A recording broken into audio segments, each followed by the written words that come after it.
Indian national Lokdal party के द्वारा सोमवार को प्रदेश में बढ़ती महंगाई, पेट्रोल, डीजल और रसोई गैस की बढ़ती कीमत और बेरोजगारी के खिलाफ जिला सचिवालय पलवल पर रोष प्रदर्शन किया गया। जिला उपायुक्त के माध्यम से महामहिम राज्यपाल के नाम ज्ञापन दिया गया। इस अवसर पर इनेलो विधायक आदित्य देवीलाल सहित पार्टी के पदाधिकारी एवं कार्यकर्ता मौजूद थे। आदित्य देवीलाल ने SIR को लेकर कहा कि हर बार ये डबल इंजन, ट्रिपल इंजन बोलते हैं। जब 15 साल से भाजपा सत्ता में है तो इन्होंने घुसपैठ नहीं रोकी। उन्होंने कहा कि ये चुनाव के समय संस्थाओं पर कब्जा करने का काम करते हैं। इस दौरान आदित्य देवीलाल ने कहा कि अभी पंजाब में बैलेट पेपर से चुनाव हुए हैं और उसमें बीजेपी की बुरी हालत हुई है। आगे जो भी चुनाव आए उन्हें बैलेट से करवा कर देखो, बीजेपी के होश ठिकाने आ जाएंगे। कॉकरोच जनता पार्टी को लेकर विधायक ने कहा कि ये नौजवानों की सोच है और इसे मजाक में लेना मुनासिब नहीं है।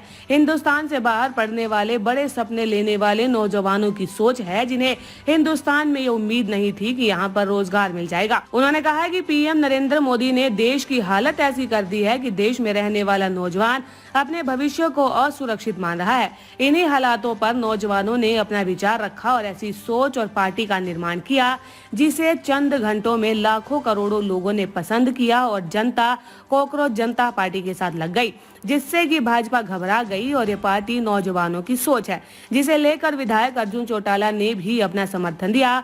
इसके साथ ही आदित्य ने कहा कि जिस तरीके से नेपाल में जेन ज़ी आई, इसी तरीके से भारत में नौजवानों की सोच इस सत्ता को उखाड़ने का काम करेगी। तो बीजेपी के तो कहना है कि विपक्ष के पास कोई काम नहीं है, वो जनता ने उन्हें ठाली बैठा दी, बेवजह अभी चुनाव हुए बैलेट पे पंजाब में बीजेपी की सारी सीटों पे जमानत जाओ। इनको कहो अगला चुनाव बैलेट पे करा के देखें, आपके होश ठिकाने आ जाएंगे। कॉकरोच जनता पार्टी भी आई थी, उसकी बड़ी चर्चाएं हुई। देखिए, नौजवानों की सोच है, इसे मजाक में लेना मैं समझता हूँ कतई मुनासिब नहीं है। ये एक सोच, एक विचार थी नौजवानों की, जो हिंदुस्तान के बाहर पढ़ा करते थे, जो बड़े सपने और आस के साथ विदेशों में गए, जिन्हें यहाँ पे ये उम्मीद नहीं थी कि यहाँ उन्हें रोजगार मिलेगा। आज हिंदुस्तान की हालत नरेंद्र मोदी ने ऐसे कर दी है कि हिंदुस्तान के अंदर रहने वाला नौजवान अपने भविष्य को असुरक्षित मानता है।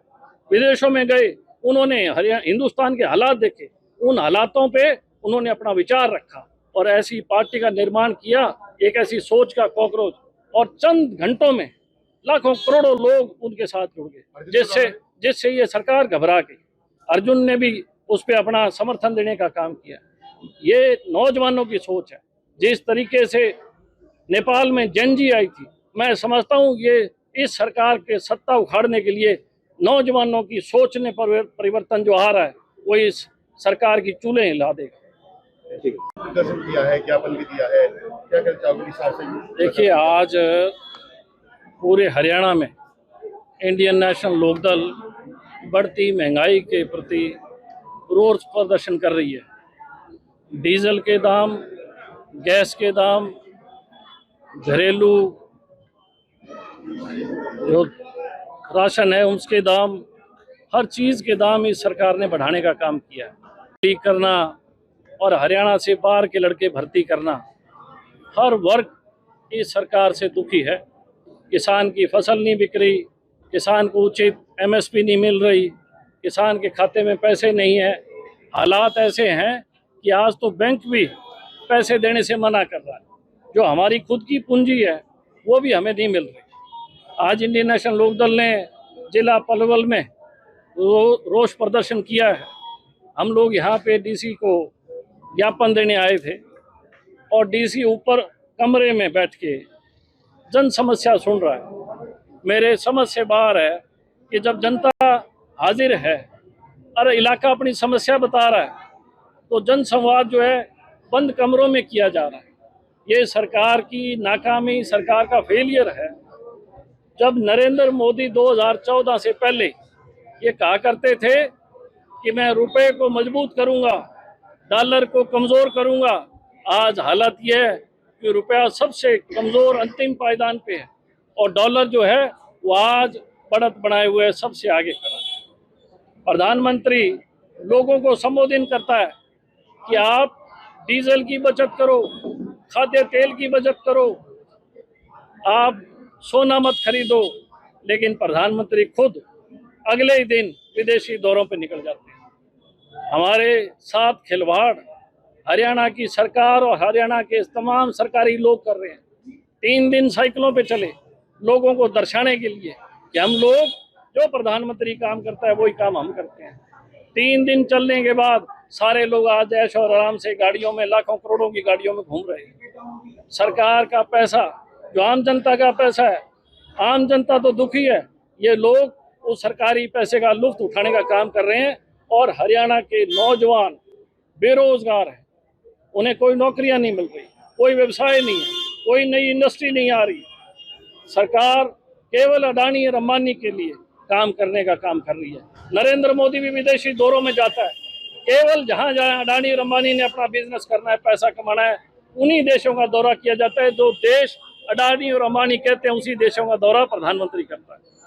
मुझे बड़ा अफसोस है कि हरियाणा और देश की जनता आज इनको देख चुकी है। आज हरियाणा और देश की जनता त्राहिमाम कर रही है और बीजेपी के लोग मजे मार रहे हैं। बीजेपी के लोग लूटम लूट चल रही है, खुली भ्रष्टाचार का खुला बोलबाला है। क्या आश्वासन दिया साहब ने?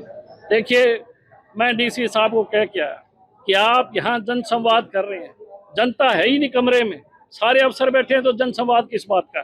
जनता तो नीचे खड़ी है। आपको नीचे आके जनता की सुनवाई करना चाहिए। आपको तो गांव देहात के लोगों की पुकार को सुनना चाहिए। लेकिन गूंगी बहरी सरकार, मुझे लगता है कि